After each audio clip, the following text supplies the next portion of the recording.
Hello Mamsters! So today meron po tayong panibagong tutorial at ang tutorial natin for today ituturo ko po sa inyo kung paano po mag-install ng Cursive Dotted Trace font sa inyong laptop. So now, ang gagawin natin, punta tayo sa Google tapos type natin yung Cursive Dotted Trace font. Ayan. Ayan, i-click po natin siya. Tapos, kung mapapansin nyo dito, andito na yung Cursive Dotted Trace font. Ayan. So, scroll down lang po tayo. Ayan. So, meron po kayo makikita dito. Ayan. Kapag meron pong 4 na dots dito, ayan. So, kung makikita nyo sa pangatlong dot, ay naka-cursive dotted trace font na po siya. So, ang gagawin natin now, ida-download natin siya. I-click lang po natin ito. Ayan. Click download. Tapos hintayin po natin na mag-download yung ating trace font, yung cursive trace font. Ayan, na-download na po siya. Click lang po natin siya. Ayan. Kung mapapansin nyo, ang dami pong na-download. Ayan, sobrang dami po.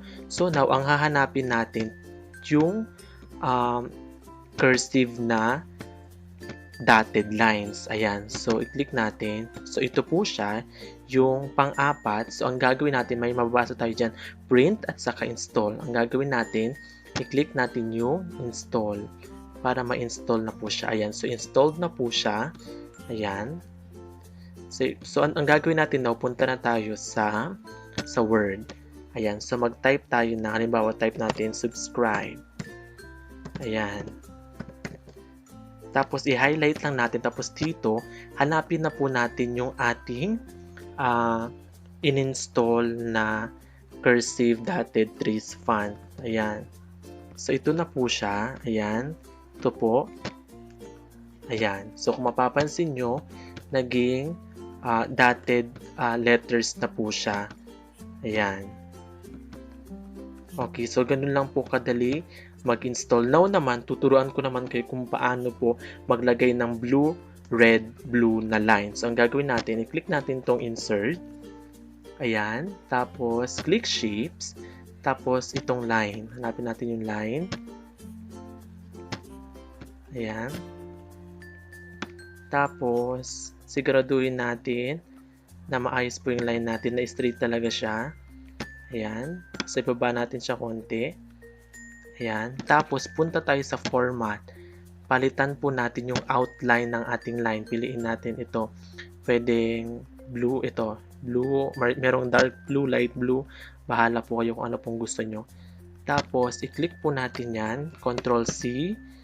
Tapos, Ctrl V. Paste natin. Tapos, ilagay po natin siya dito. Ayan. Okay. Tapos, Ctrl V ulit. Tapos, ilagay natin siya dito. Ayan. Okay. Now naman, papalitan natin yung color ng line na nasa gitna. Gawin natin ito. Red. So, ayan na po siya. Ayan. So, now, ang gagawin ko naman ay maglalagay tayo ng panibagong lines dito sa baba. So, ang gagawin lang natin, i-click lang natin yung lines. Ayan. Control, tapos i-click yung mga lines. Kapag click nyo po yung lines, huwag nyo pong bibitawan yung control. Ayan. Ayan, medyo mahirap siya. Ayan.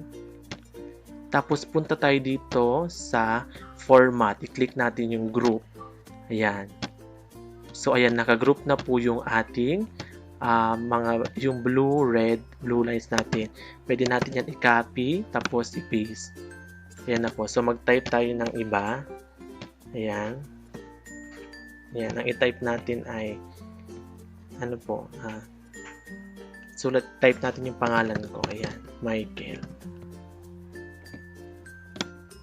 Tapos, adjust natin. Ayan. So, ganyan lang po kadaling mag-install at maglagay ng mag-install ng Cursive Dotted Trace font sa inyong laptop at saka maglagay ng blue, red, blue na line sa inyong word. Ayan, so don't forget to subscribe po sa aking YouTube channel. Thank you!